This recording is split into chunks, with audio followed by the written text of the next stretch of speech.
네, 한 주를 마감하는 금요일 장입니다. 계속해서 다음 주 전략 어떻게 가져가야 할지 시장에 대한 점검 들어보도록 하겠습니다. 우리은행 투자상품전략부 박석현 부부장 모셨습니다. 부부장님 어서 예, 오십시오. 안녕하십니까. 네, 시장이 정말 어렵습니다. 원화 강세에 외국인의 수급이 들어올 것이라는 이런 공식마저도 좀 깨진 상황에서 굉장히 방향성이 좀 부재하고 공포감이 있는 그런 장세를 이어가고 있는데 일단 지금 노동시장의 냉각이 좀 불안감을 좀 보여주고 있잖아요. 이렇게 발표되는 고용 지표들에 대해서 어떻게 좀 판단을 하고 계실까요? 얼마 전까지만 하더라도 노동시장이 좀 과열돼 있다고 네. 얘기를 했었는데 뭐 얼마 안 됐습니다. 몇 달 안 됐는데 지금 이제 냉각 얘기를 하고 있기 때문에 다소 좀 어리둥절할 수도 있을 것 같은데 네. 일부 지표는 실제로 좀 빠르게 좀 냉각이 되고 있는 것 같고요. 대표적인 지표가 이제 이번 주 미국 노동부에서 발표했던 구인 이직 보고서 7월 달 수치인데 여기에서 지금 미국의 7월 달 구인 건수가 767만 건이 발표가 됐는데요. 이 수치는 미국의 지금 현재 총 실업자 대비 한 1.07배 정도를 기록을 하는 건데 한때 이게 1.99배까지 갔기 때문에 반토막이 난 거거든요. 지금 현재 미국 고용시장은 구인 건수랑 총 실업자랑 거의 동률을 이루고 있어서 한때 미국이 일자리 구하기가 너무 쉬웠다라는 말이 돌았고 네. 그래서 임금 상승률도 상당히 많이 올라갔는데 비교적 좀 빠른 시간 동안에 이게 많이 떨어졌고요. 지금은 그 미국 취업자들이 일자리를 구하기가 그렇게 만만치 않은 그런 상황으로 좀 바뀌고 있는 것 같습니다. 이 그 구인 건수는 이게 구인율로 이제 바꿔서 이제 수치를 표기하면 미국 실업률하고 정확히 이제 반비례하는 그래프를 만들게 되는데 앞으로 이 구인 건수가 추가적으로 떨어져서 구인율이 하락을 하게 됐을 경우에는 이제까지 움직이지 않았던 실업률이 같이 이제 따라서 이제 반비례해서 올라갈 수 있는 상황이 되고 있다라고 볼 수가 있기 때문에 네. 이 부분에 좀 촉각이 곤두서고 있는 것 같고요. 실업률 상승이 앞으로 좀 완만하게 진행이 된다면 흔히 얘기하는 연착륙, 소프트 랜딩이 가능할 것이다라고 봐야겠는데 그렇지 않고 실업률 상승이 좀 빠르게 진행이 됐을 경우에는 침체에 대한 얘기들이 본격적으로 나올 수가 있기 때문에 최근에 어떤 미국 고용 지표나 이런 것들에 촉각이 좀 곤두세워지고 있는 것 같습니다. 네. 그러니까 이제 그동안은 그 과열을 조금 식었으면 하고 시장이 원했는데 이게 각도가 조금 가파르게 식다 그렇죠. 보니까 예, 시장이 예. 지금 우려를 하고 있는 상황이다라고 말씀을 주셨고 일단 이제 오늘 밤 또 이제 노동시장의 상황을 저희가 마지막으로 또 한번 열어봐야 되지 않겠습니까? 여기에서 이제 어떤 결과가 나오면 또 연준의 행보에 영향을 미칠 텐데 어떻게 좀 예상을 하고 계실까요? 예상치는 좋습니다. 예상치는 지금 그 비농업 부문 취업자 수가 전월 대비 한 16만 5천 명 정도 늘었을 걸로 예상이 되고 있고요. 네. 이 수치는 직전 월에 기록했던 11만 4천 명보다는 좀 늘어난 수치고 그리고 실업률도 직전월 7월 달에는 4.3%였는데 이번 달, 그러니까 8월 달 수치는 4.2%로 오히려 0.1%포인트 내려갈 걸로 예상이 되고 있기 때문에 예상대로만 나와주면 그동안의 어떤 우려감들은 상당 부분 진정이 될 가능성이 충분히 있어 보이고요. 다만 오늘 새벽에 발표됐던 미국의 ADP 민간 고용 수치가 네. 예상하고는 좀 반대의 결과가 나와서 최근 고용 지표 수치 자체가 다소는 예상을 빗나가는 결과를 보여주고 있고요.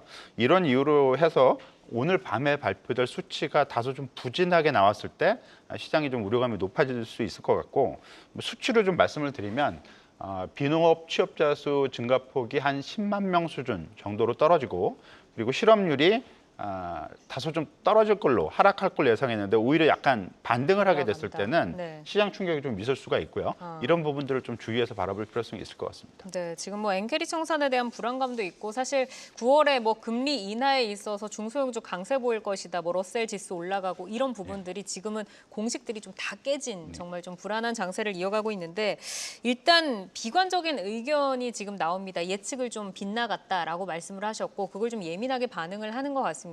우리 시장은 이번 주에 좀 많이 빠진 것 같은데 일부 좀 선반영했다고 봐도 될지 9월 시장을 어떻게 좀 바라봐야 될까요?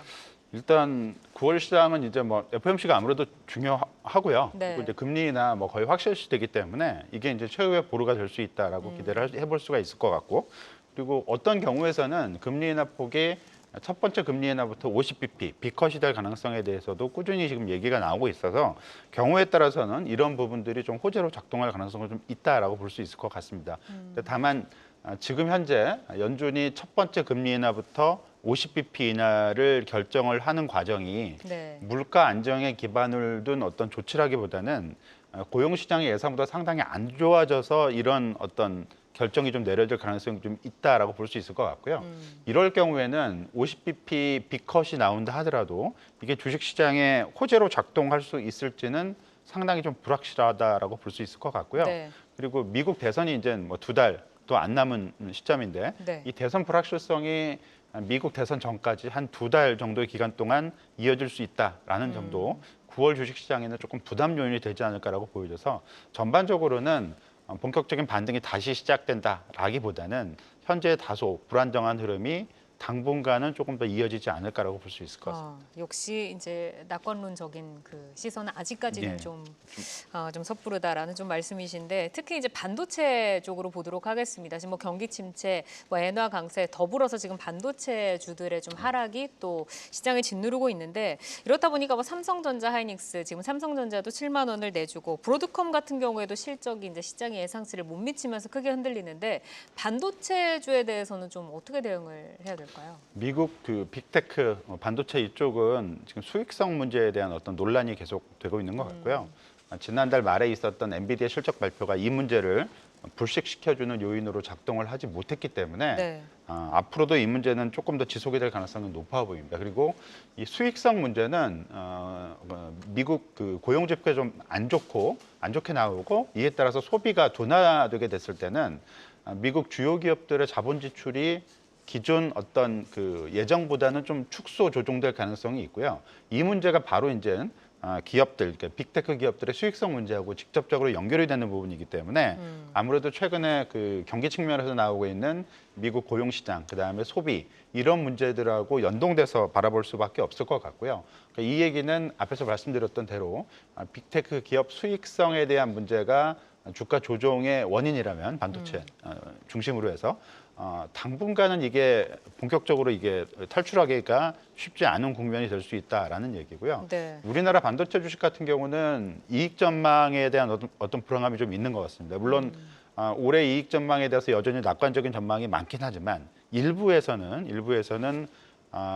그 경기 사이클이 좀 그 IT 경기 사이클이 좀 둔화될 수 있다라는 이유에서 이익 전망치를 좀 하향 조정하는 경향이 조금 보이고요. 그리고 특히 25년도 내년도 이익 전망에 대해서는 조금 많이 하향 조정이 조금씩 이루어지기 시작한다라고 볼 수가 있기 때문에 사이클상 어떤 그 정점을 좀 통과하는 어떤 흐름을 좀 보여주고 있다라고 볼 수 있을 것 같고요. 네. 따라서 미국 기업들의 어떤 수익성 문제가 빨리 해소가 되지 않는다면 한국 기업들, 한국 반도체 기업들의 이익 사이클 정점 통과 이 부분이 앞으로는 조금 더 얘기가 많이 나올 수도 있다라고 볼 수 있을 것 같습니다. 네, 지금 엔비디아가 이제 상승으로 돌아서는 탄력이 굉장히 좀 약하게 나타나다 보니까 전반적으로 투자 심리도 지금 훼손이 됐고 우리나라 같은 경우에는 또 원화 강세에 대한 또 그런 불안도 있는 그런 흐름 좀 보수적으로 접근하자라고 말씀을 주셨습니다. 자, 대선에 대해서 이제 앞서서 이야기를 해주셨는데 우리가 이제 좀 긍정적일 때는 뭐 트럼프 트레이드, 뭐 해리스 트레이드 이야기를 하다가 지금은 이제 2개월간 좀 힘들 수 있다, 좀 변수가 있을 수 있다라고 좀 말씀을 주셨는데 이 대선에 있어서는 어떤 포인트와 영향을 우리가 좀 주목을 해야 될까요? 수혜주들이 다 있기 때문에 이게 시장 상황이 좋을 땐 이 수혜주들의 초점이 맞춰졌었는데 네. 지금 상황이 좀 힘들어지다 보니까 이 수혜주보다는 리스크적인. 피해주 쪽에 이제 초점이 좀 맞춰지고 있는 것 같고요. 네. 트럼프 후보하고 해리스 후보가 지금 상당히 초박빙이고 실제로 어떻게 될지는 뭐 다음 주에 있는 TV 토론 그리고 네. 궁극적으로는 대선 어떤 결과를 이제 까봐야 알 수 있는 부분이 되겠는데 지금 얘기가 나오고 있는 부분은 트럼프 후보 같은 경우는 이 관세율 인상 이게 좀 부담 요인이고요. 그리고 해리스 후보가 상대적으로 트럼프 후보보다는 주식시장에 우호적일 수 있다는 평가가 나오고 있긴 하지만 해리스 후보도 그 법인세율 인상 문제가 있거든요. 그래서 이런 두 가지 부분이 역시 기업 수익성하고 연결돼서 시장에는 좀 부담 요인으로 작동을 하고 있다라고 봐야 될 것 같습니다. 네, 알겠습니다. 시장이 이제 전체적으로 부담이 좀 가득한 만큼 시장 좀 보수적으로 대응하자라고 좀 말씀을 정리해 주셨습니다. 우리은행 투자상품전략부 박석현 부부장과 함께했습니다. 오늘 말씀 고맙습니다. 네, 감사합니다. 계속해서 다양한 경제 이슈를 알고 싶다면 구독과 좋아요, 알림 설정 부탁드립니다. AI 캐스터 권미정이었습니다.